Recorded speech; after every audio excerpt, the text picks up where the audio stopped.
Hello everyone, welcome to जेनीट education. मेरा नाम है अक्षय मिश्रा और आप पढ़ रहे हैं क्लास 9 फिजिक्स की सीरीज, जिसमें आप अपना चैप्टर कर रहे हैं मोशन। तो प्रीवियस वीडियो में क्या किया हमने, अपने 16 तक क्वेश्चन बनाए। अब आगे देखेंगे इस वीडियो में 17 से। ये वाला कौन सा पार्ट है? हमारा 13 पार्ट है। इसके पहले हमने 12 पार्ट पढ़ लिया इस चैप्टर में। तो जितने भी लोग नहीं देखे हैं वो क्या कर सकते हैं, जाके देख सकते हैं। और यदि आप चैनल पे नए हैं, सब्सक्राइब नहीं किए हैं, तो बिल्कुल सब्सक्राइब करना ना भूलें। तो शुरू करते हैं अपना ये वाला वीडियो। क्वेश्चन नंबर 17 से हमें शुरू करना था, तो जाते हैं क्वेश्चन नंबर 17 में। ओके, लास्ट क्वेश्चन हमने क्या बनाया था? 16 बनाया था। 17 वाले को देखते हैं। और हम कौन से सेक्शन में अपने वेरी शॉर्ट आंसर टाइप वाले, मतलब एक एक मार्क वाले क्वेश्चन बना रहे हैं। मल्टीपल चॉइस क्वेश्चन हमने प्रीवियस वीडियो में बनाए हैं, प्रीवियस 2 वीडियो में। अब एक एक मार्क वाले क्वेश्चन देखेंगे, कम से कम 20 टॉप तो देखेंगे ज्यादा यूज से। फिर उसके बाद शॉर्ट आंसर देखेंगे 3 मार्क वाले, और फिर उसके बाद लॉन्ग देखेंगे 5 आंसर वाले, मतलब डिस्टेंस। इतने जितने क्वेश्चन मैं करा रहा हूं, इतना आप पूरा कर लेते हैं तो ऐसा कोई भी क्वेश्चन नहीं होगा, चाहे वो किसी भी प्रकार का हो, पैसेज टाइप हो, असर्शन रीजन हो। मैं हर प्रकार के क्वेश्चन आपको करा रहा हूं। असर्शन रीजन तो हमने प्रीवियस वीडियो में किए भी कुछ, पैसेज टाइप के भी क्वेश्चंस मैं आपको दिखाऊंगा। तो ऐसा कोई भी क्वेश्चन नहीं होगा जो आपसे क्या हो, ना बने। ठीक है, तो ग्राफ आपको यहाँ पे दिख रहा होगा, मतलब जो 2 टोक डायग्राम दिया है। और ब्राइटनेस कम कर देते ताकि और अच्छे से दिखे। ओके, तो देखते हैं क्या बोल रहे हैं question number 17। Given graph represent the motion of object P और क्यू। 2 ऑब्जेक्ट का मोशन यहाँ पे रिप्रेजेंट कर रहा है। Of the object has positive acceleration and which one has negative acceleration. दोनों के पास किसका पॉजिटिव एक्सेलरेशन है और किसका नेगेटिव एक्सेलरेशन है बोल रहे हैं। तो पी को देखें, तो पी के पास क्या है, कुछ इनिशियल वेलोसिटी है 15, ठीक है, और फाइनल वेलोसिटी उसकी क्या हो जा रही है, 5 हो जा रही है। तो ये क्या हो रहा है, नीचे की तरफ जा रहा है, इनिशियल है और फाइनल उसकी 0 हो जा रही। तो इसके पास क्या है, नेगेटिव एक्सेलरेशन है।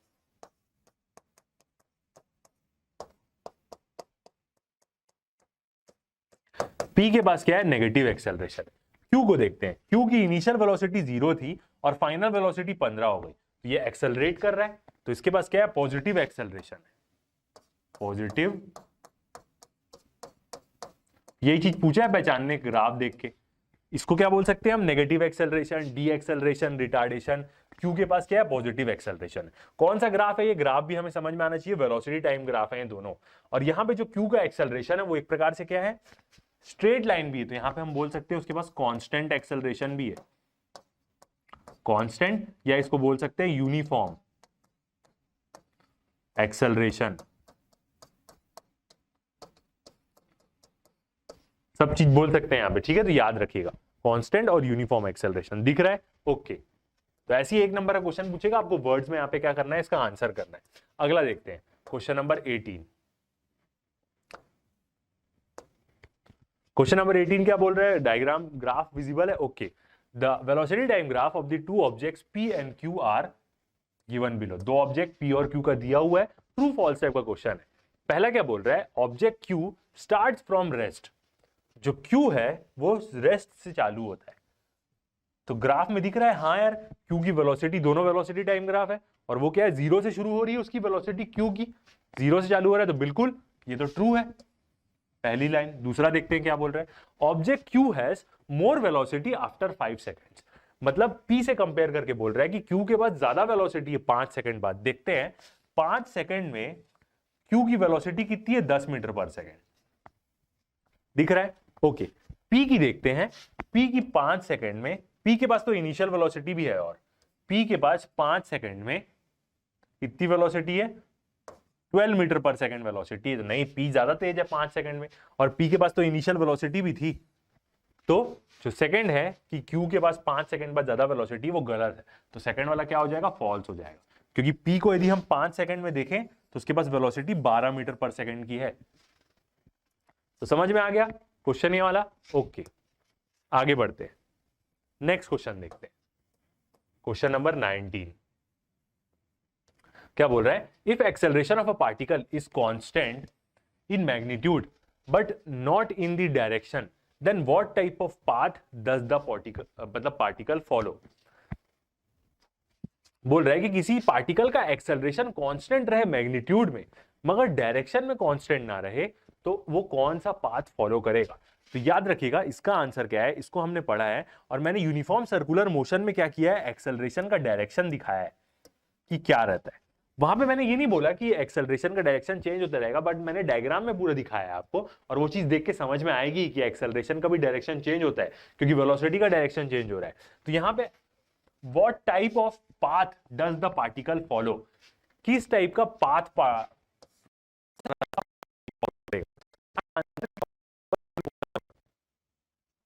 आंसर इसका होगा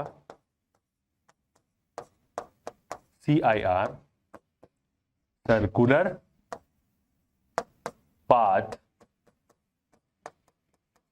मोशन, मतलब वो गोल गोल घूमेगा किसी के अबाउट, तभी ऐसा हो पाएगा। देखते हैं, एक ये पॉइंट हो गया, अब यहां पे एक ये ऐसा सर्कुलर, और यहां पे एक पार्टिकल है, ये ऐसे जुड़ा हुआ है, इसका कुछ रेडियस है, ठीक है, और ये क्या कर रहा है, गोल गोल घूम रहा है इसके अबाउट। तो ये जो पार्टिकल है इसकी वेलोसिटी कैसे होगी मैंने आपको बताई है, इस तरफ घूम रहा है तो ये टेंजेंशियल वेलोसिटी हुई उसकी, ये v उसकी, ठीक है। और वेलोसिटी तो स्पीड भले कांस्टेंट रहे मगर वेलोसिटी चेंज होते रहेगी, इसी कारण क्या आएगा, एक्सेलरेशन आएगा। अब एक्सेलरेशन कौन सा आएगा, यूनिफॉर्म सर्कुलर मोशन मान लेते तो एक ही एक्सेलरेशन आएगा, नहीं मानते तो एक टेंजेंशियल एक्सेलरेशन भी आता। तो हम कौन सा एक्सेलरेशन देखते हैं, ये होता है एक्सेलरेशन का डायरेक्शन AC, जिसको हम क्या बोलते हैं, सेंट्रीपिटल एक्सेलरेशन बोलते हैं, जो उसके पॉइंट की तरफ डायरेक्ट होता है, रेडियली इनवर्ड एक्ट करता है सेंट्रीपिटल एक्सेलरेशन। तो ये पॉइंट हर यदि दूसरी जगह में जाएगा, इस जगह में गया मान लो, मान लेते हैं इस जगह में आ गया पॉइंट, तो इस जगह में उसका सेंट्रीपिटल एक्सेलरेशन क्या होगा, ऐसा होगा। इस पॉइंट पे आ गया तो इस पॉइंट पे भी क्या होगा, ऐसा होगा। भले एक्सेलरेशन का मैग्नीट्यूड कांस्टेंट है मगर उसका डायरेक्शन हमेशा चेंज होते जा रहा है, घूम घूम के रेडियली इनवर्ट डायरेक्शन चेंज होते जा रहा है उसका। तो यही चीज है। तो पार्टिकल कैसा मोशन फॉलो करेगा, सर्कुलर पाथ मोशन। और ये कौन सा मोशन है, यूनिफॉर्म सर्कुलर मोशन। ये जो मोशन है नॉन यूनिफॉर्म रहेगा तो भी सेंट्रीपिटल एक्सेलरेशन आएगा, मगर एक और एक्सेलरेशन आ जाता है यहाँ पे, टेंजेंशियल एक्सेलरेशन नॉन यूनिफॉर्म के केस में। वो कैसा होता है, ऐसा यही इसी के डायरेक्शन में होता है 80। ये चीज हमें पढ़ना नहीं है, 9th क्लास में इतना नहीं पूछता, ठीक है। तो ये चीज यहां पे समझ में आई आपको कि एक्सेलरेशन का मैग्नीट्यूड कांस्टेंट रहता है मगर डायरेक्शन कैसे कैसे चेंज होते रहेगा। तो सर्कुलर पाथ जब वो फॉलो करेगा तब। अगला क्वेश्चन देखते हैं, question number 20। What is the nature of distance time graph for uniform and non-uniform motion of the object? Distance time graph का नेचर क्या होगा। तो डिस्टेंस टाइम ग्राफ बनाते हैं पहले तो यूनिफॉर्म के लिए। ओके, ये चीज तो हमने पढ़ी है, uniform motion.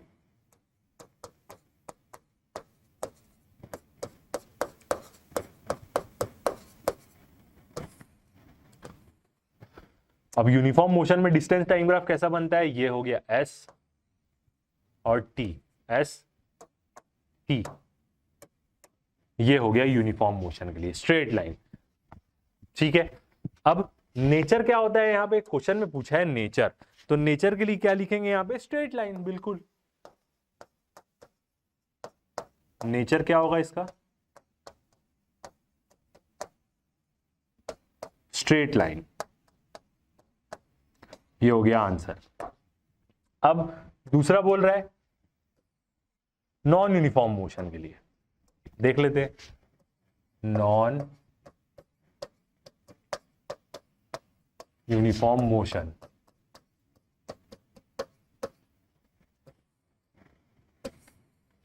Non uniform motion के लिए बनाए तो कैसा भी हो सकता है, स्पीड इंक्रीज होने का या स्पीड डिक्रीज होने का, दो होता है। तो ये हो गया डिस्टेंस और टाइम। यहां पे मान लेते हैं कि स्पीड इंक्रीज हो रही है, तो ये कैसे बनेगा ऐसा, ये। और यदि स्पीड डिक्रीज होगी, कुछ भी हो सकता है ना, कर्व हो सकता है, वो कैसा भी हो सकता है, वो कहीं पे रुक जाए, कहीं पे चौड़ा हो जाए, मतलब एक प्रकार का कर्व होगा ये।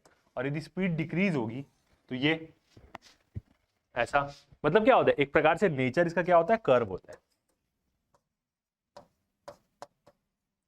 तो नेचर क्या होगा इसका, कर्व लाइन।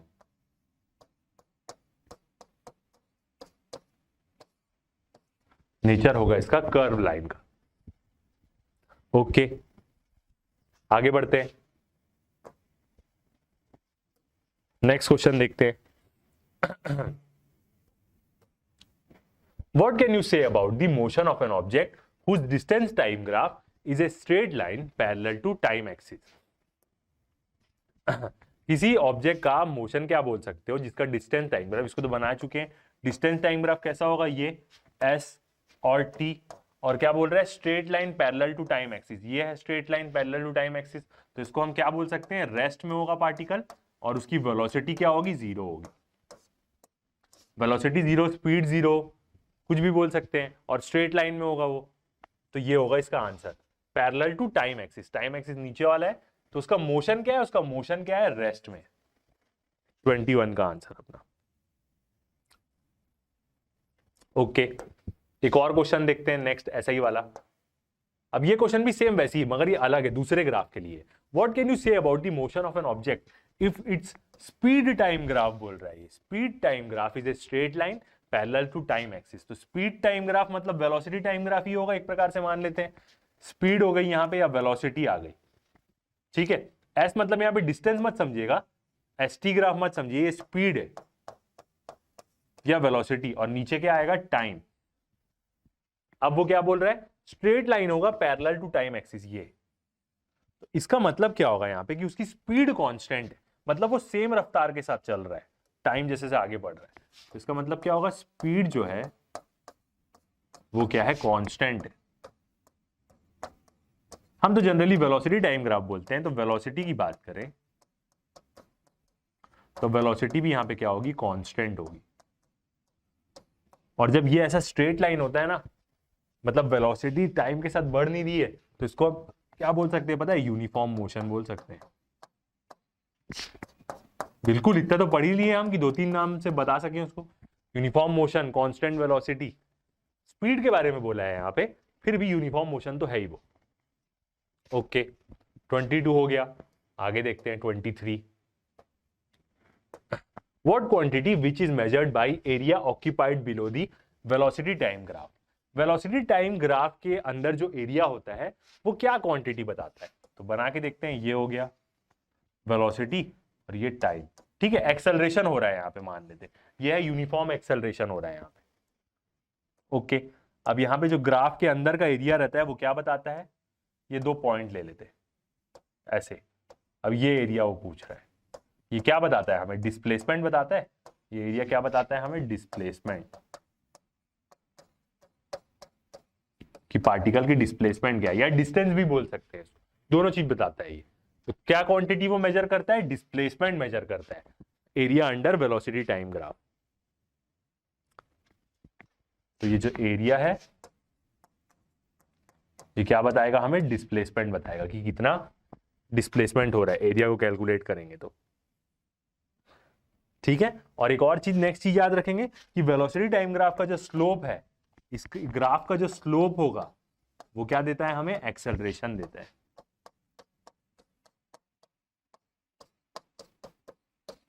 कोई ये डाउट नहीं करेगा कि एरिया है, एरिया की यूनिट निकालेंगे तो मीटर स्क्वायर होगी, तो वो डिस्प्लेसमेंट कैसे देगा, ऐसा नहीं है, उसको पुट करते हैं तो वो आंसर यूनिट सही ही आती है। ओके, आगे बढ़ते हैं, नेक्स्ट क्वेश्चन देखते हैं, क्वेश्चन नंबर 24 में 2-3 ठोक रहेंगे फिलअप्स हमारे, मतलब 4-5 ठोक हैं। देखते हैं फर्स्ट वाला, area under velocity time graph gives the value of, velocity time graph के अंदर का एरिया क्या वैल्यू देता है, सेम अभी हमने एक क्वेश्चन बनाया है, तो क्या देता है वो, डिस्प्लेसमेंट देता है, तो डिस्प्लेसमेंट बोले,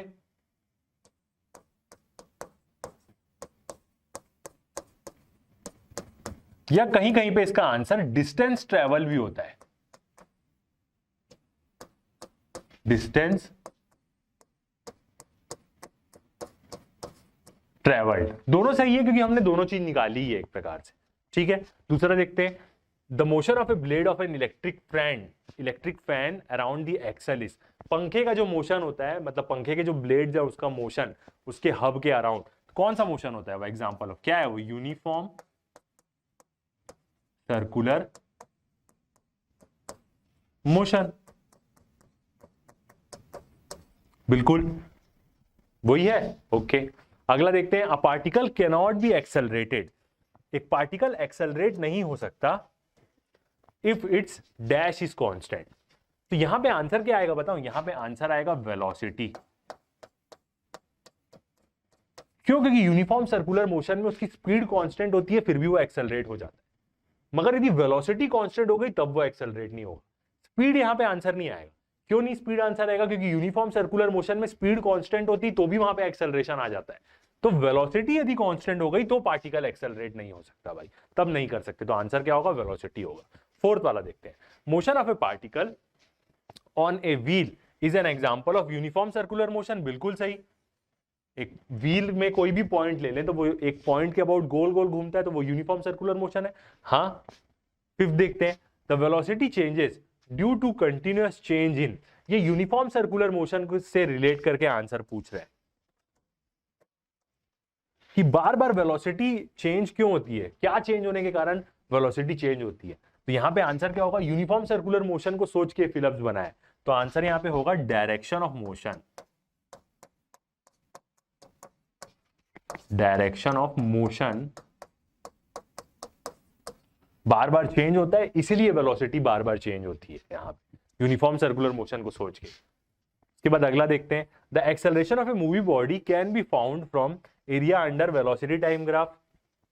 एक्सेलरेशन निकालेंगे बोल रहा है वेलोसिटी टाइम ग्राफ के अंडर के एरिया से।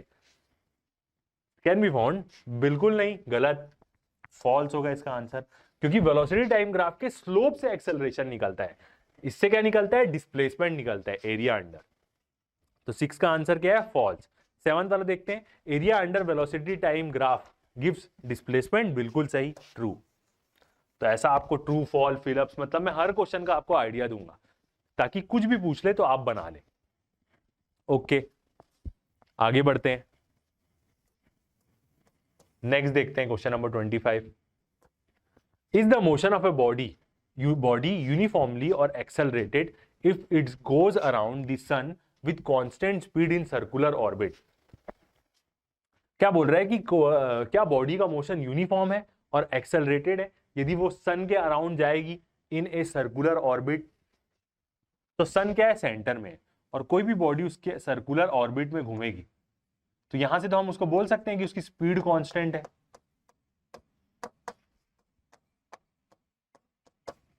ठीक है, मगर एक्सेलरेशन होगा क्योंकि वेलोसिटी का ना डायरेक्शन यहां पे चेंज होते रहेगा हर बार। इधर आया तो वेलोसिटी इधर आ गई, तो यूनिफॉर्म सर्कुलर मोशन का ये एग्जांपल है यहाँ पे।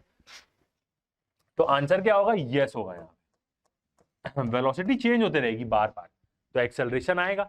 और यूनिफॉर्म क्यों है? क्योंकि इसकी जो घूमने की रफ्तार है वो सेम रहेगी, वेलोसिटी का मैग्नीट्यूड कांस्टेंट रहेगा इन ए सर्कुलर ऑर्बिट। तो इसमें हम एग्जांपल ले लेते हैं सन वाला। ठीक है, कि गोज अराउंड द सन बोल रहा है ना, वही चीज।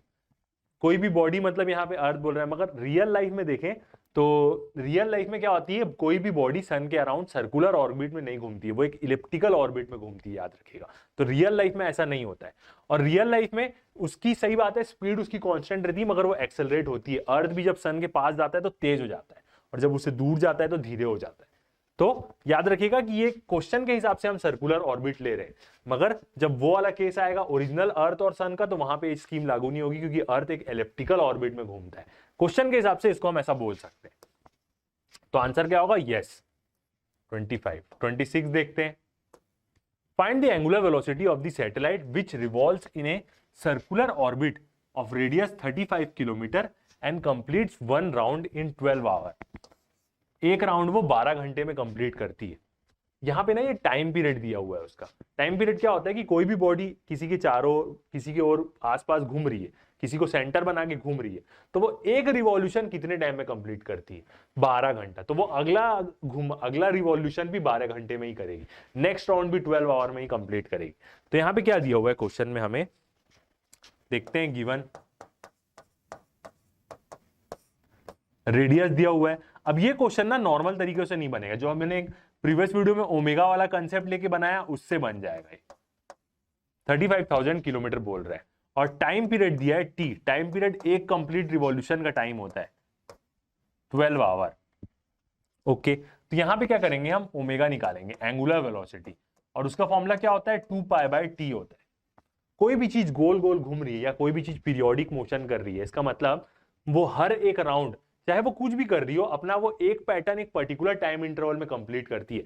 एक बार घूमी एक मिनट में, अगले बार भी घूमी तो भी 1 मिनट हुआ। जैसे अर्थ भी सन के अराउंड घूमता है तो 365 डेज, एक साल में वो अपना रिवॉल्यूशन कंप्लीट करता है। तो अर्थ का टाइम पीरियड क्या है यहाँ पे, 1 ईयर, और वो हर बार एक ही साल में अपना राउंड कंप्लीट करता है। तो उस जगह ये फॉर्मूला हम लगा सकते हैं। तो यहां पे भी वो 12 घंटे में ही कंप्लीट कर रहा है, तो हम ये फॉर्मूले को यूज कर सकते हैं। तो निकालते हैं 2 पाई बाई टी, टी कितना बोल रहा है, 12 आवर। तो यहां पे चेंज करने की जरूरत नहीं है, तो ओमेगा कितना आ जाएगा यहाँ पे, pi by 6 angular velocity. Omega क्या है, एंगुलर वेलोसिटी, और इसकी यूनिट क्या होती है, रेडियन पर सेकेंड होती है, मगर यहाँ पे हमने 12 को आवर में ही रख दिया है, तो रेडियन पर आवर लिख सकते हैं। ओके, तो पूछा क्या है, एंगुलर वेलोसिटी निकालने बोला है, तो ये आ गई हमारी pi by 6 radian per hour में आएगी। ओके, आगे बढ़ते हैं, नेक्स्ट क्वेश्चन देखते हैं, question number 27। If the acceleration of a particle is constant in magnitude but not in direction, what type of path does the particle follow. ये वाला question अभी हमने बनाया, एक बार और आया है, तो कौन सा पाथ फॉलो करेगा वो, सर्कुलर पाथ। तो इस केस में ऐसा हो सकता है कि उसका एक्सेलरेशन क्या रहे, कांस्टेंट रहे मैग्नीट्यूड में, मगर उसका डायरेक्शन चेंज होते रहे। सेम प्रीवियस क्वेश्चन आप देख सकते हैं जो मैंने अभी आपको बताया है। नेक्स्ट क्वेश्चन देखें 28।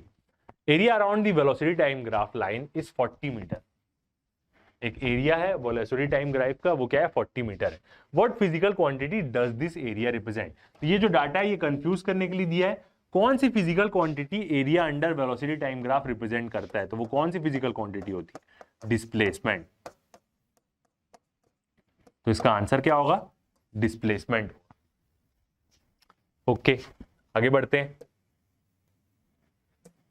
नेक्स्ट देखते हैं क्वेश्चन नंबर 29।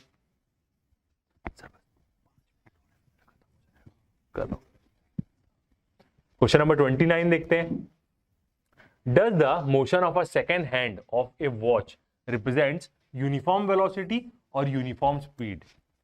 आप अपनी घड़ी को देखेंगे और उसमें जो सेकेंड हैंड रहता है वो क्या करता है, टिक टिक टिक टिक टिक करके पूरा क्या करते रहता है, रोटेट करते रहता है। तो वो कौन सा मोशन रिप्रेजेंट करता है, यूनिफॉर्म वेलोसिटी और यूनिफॉर्म स्पीड। तो वो कौन सा मोशन रिप्रेजेंट करता है, यूनिफॉर्म स्पीड रिप्रेजेंट करता है। क्यों, क्योंकि वो एक ही रफ्तार से एक राउंड घूमता है, एक राउंड वो सेम, मतलब वो सेकेंड्स रहता है, तो वो 1 मिनट में ही हर बार अपना राउंड कंप्लीट करता है। ऐसा तो नहीं कि अगली बार अपना राउंड वो ज्यादा टाइम में ले लेगा, हर 1 मिनट में वो अपना राउंड कंप्लीट करता है। तो उसकी वो क्या है, एक यूनिफॉर्म सर्कुलर मोशन ही है यहाँ पे। तो वो एक पॉइंट के अबाउट गोल घूम रहा है, उसकी स्पीड कांस्टेंट है, मगर उसकी वेलोसिटी कांस्टेंट नहीं है, याद रखिएगा। क्योंकि वेलोसिटी का क्या हो रहा है, मैग्नीट्यूड भले कांस्टेंट है, मगर उसका डायरेक्शन चेंज होते जा रहा है जब वो ऐसे ऐसे करके टिक टिक टिक टिक टिक करके घूम रहा है। तो वो कौन सा मोशन होता है, यूनिफॉर्म स्पीड होती है उसकी, यूनिफॉर्म वेलोसिटी नहीं होगी, याद रखिएगा, क्योंकि डायरेक्शन उसका चेंज होते जा रहा है वेलोसिटी का, हर बार ऐसा ही रहता है वो। ये अब वो ऐसे ऐसे करके रोटेट करते रहता है, तो वेलोसिटी का डायरेक्शन हमेशा क्या होते जा रहा है, चेंज होते जा रहा है, ऐसे ऐसे करके देख सकते हैं आप। तो यूनिफॉर्म स्पीड से वो घूमता है, यूनिफॉर्म वेलोसिटी नहीं होती उसकी, क्योंकि वेलोसिटी का भले मैग्नीट्यूड कांस्टेंट है, मगर उसका डायरेक्शन क्या होते जा रहा है, चेंज होते जा रहा है। फिर ये अपना कंप्लीट हो गया। अब आ जाएगा हमारा next short answer type question. ठीक है, वेरी शॉर्ट आंसर टाइप वाले क्वेश्चन तो हमने बना लिए जो 1 मार्क के रहते हैं। अब हम क्या देखेंगे, बड़े क्वेश्चन, थोड़े 3 मार्क वाले क्वेश्चन देखेंगे। मल्टीपल चॉइस हमने बना लिया, वेरी शॉर्ट बना लिया, अब शॉर्ट आंसर टाइप बनाएंगे 3 मार्क के क्वेश्चन। तो देखते हैं फर्स्ट क्वेश्चन। एक ग्राफ दिया हुआ है, ग्राफ विजिबल है यहाँ पे। ओके, क्या बोल रहा है, the time distance graph of a cyclist shown in the figure. एक साइक्लिस्ट का क्या दिया हुआ है, हमें डिस्टेंस टाइम ग्राफ यहां पे दिया हुआ है। From the graph find out the average speed in the whole journey. उसकी पूरे जर्नी की एवरेज स्पीड बताओ। तो एवरेज स्पीड का फॉर्मूला क्या होता है, हमने ये चीज देखा है, एवरेज स्पीड क्या होती है, total distance by total time होता है। Total distance by total time और एवरेज स्पीड हम कब यूज करते हैं? जब आप कहीं जा रहे हैं एक जगह से दूसरी जगह, बीच में कभी धीरे हो गए, तेज हो गए, धीरे हो गए, तेज हो गए, तो जब आप उस जगह में पहुंचे तो आप उसको क्या बताएंगे, मैं कौन सी स्पीड से आया हूं? आप बोलेंगे कभी मैं 20 की स्पीड में था, कभी मैं 30 की स्पीड में था, कभी मैं 40 में था, ऐसा थोड़ी ना बोलेंगे। आप एवरेज निकाल लेंगे कि कितना दूर में गया और कितना टाइम लगा, तो एवरेज स्पीड यही होती है। और यही चीज वो यहाँ पे बोल रहा है, भले उसकी स्पीड बीच में चेंज हो रही है, कोई फर्क नहीं पड़ता। तो यहाँ पे हम मान लेते हैं कि ये 40 तक में कट कर रहा है, ठीक है, और टाइम 5 का है। कुछ कुछ जगह आप ये क्वेश्चन देखेंगे तो वो 35 डिस्टेंस ले लेता है, मतलब वो सोचता है कि ग्राफ बस यहीं तक आ रहा है। तो जहां तक ये ग्राफ अच्छे से शो होगा वो होगा। मेरे यहाँ पे तो वो 40 तक पूरा दिख रहा है, तो इसका टोटल डिस्टेंस कितना कवर कर रहा है, वो 40, और टोटल टाइम उसको कितना लग रहा है, 5 आवर लग रहा है। ओके, और 40 क्या है, किलोमीटर पर आवर में, कोई टेंशन नहीं, आंसर अपना किलोमीटर पर आवर में आएगा। तो 5 आवर, तो कितना आ जाएगा, 8 किलोमीटर पर आवर के आ जाएगा, यहाँ पे आंसर आ जाए। क्या चीज है उसका, ये एवरेज स्पीड पूरे जर्नी की 8 किलोमीटर पर आवर। ओके, आगे बढ़ते हैं, नेक्स्ट क्वेश्चन देखते हैं 31। क्या बोल रहा है, the minute hand of A wall clock is 10 centimetre long, find its displacement and distance covered from 10 AM से 10:30 AM। ओके, एक घड़ी है ये, और ये उसका कांटा है। मिनट हैंड मतलब बड़ा वाला, और ये छोटा वाला। ऐसी तो 10 बजता है तो ऐसी दिखता है क्लॉक में, बिल्कुल 12, 9, 6 और 3, तो 10 बजे तो ऐसा ही रहता है ना कांटा, 10 और 11। अब मिनट हैंड क्या बोल रहा है इसका, 10 PM से 10:30, तो ये 10:30 में ऐसा आएगा, यहाँ पे 10:30 में यहाँ पे आ गया रहेगा। तो डिस्टेंस पूछ रहा है, तो डिस्टेंस कितना होगा, और उसका रेडियस दिया है कितना, बोल रहा है 10 सेंटीमीटर लॉन्ग है, तो डिस्टेंस कितना होगा यहाँ पे,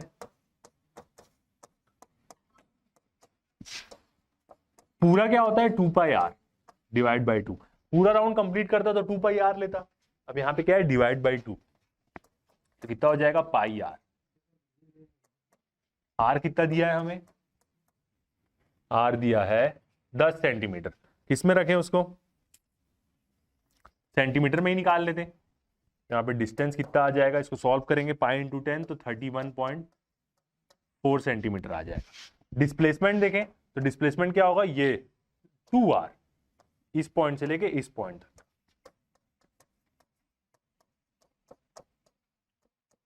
तो डिस्प्लेसमेंट 2r, r है 10 सेंटीमीटर, तो 2 इंटू 10 तो आ जाएगा 20 सेंटीमीटर आंसर इसका। ठीक है, ये हो गया। तो कितना लगेगा, डिस्टेंस और डिस्प्लेसमेंट हमने निकाल लिया।